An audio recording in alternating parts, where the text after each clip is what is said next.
নমস্কার। কবি বীরেন্দ্র চট্টোপাধ্যায়ের লেখা কবিতা জন্মভূমি আজ। একবার মাটির দিকে তাকাও, একবার মানুষের দিকে। এখনো রাত শেষ হয়নি, অন্ধকার এখনো তোমার বুকের ওপর কঠিন পাথরের মতো। তুমি নিঃশ্বাস নিতে পারছো না। মাথার ওপর একটা ভয়ঙ্কর কালো আকাশ এখনো বাঘের মতো থাবা উঁচিয়ে বসে আছে।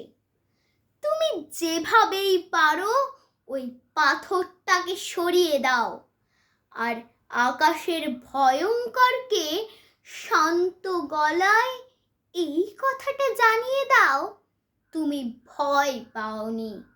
মাটি তো আগুনের মতো হবেই যদি তুমি ফসল ফলাতে না জানো, যদি তুমি বৃষ্টি আনার মন্ত্র ভুলে যাও।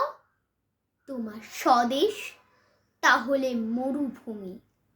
যে মানুষ গান গাইতে জানে না, যখন প্রলয় আসে সে বোবা ও অন্ধ হয়ে যায়। একবার মাটির দিকে তাকাও, সে প্রতীক্ষা করছে।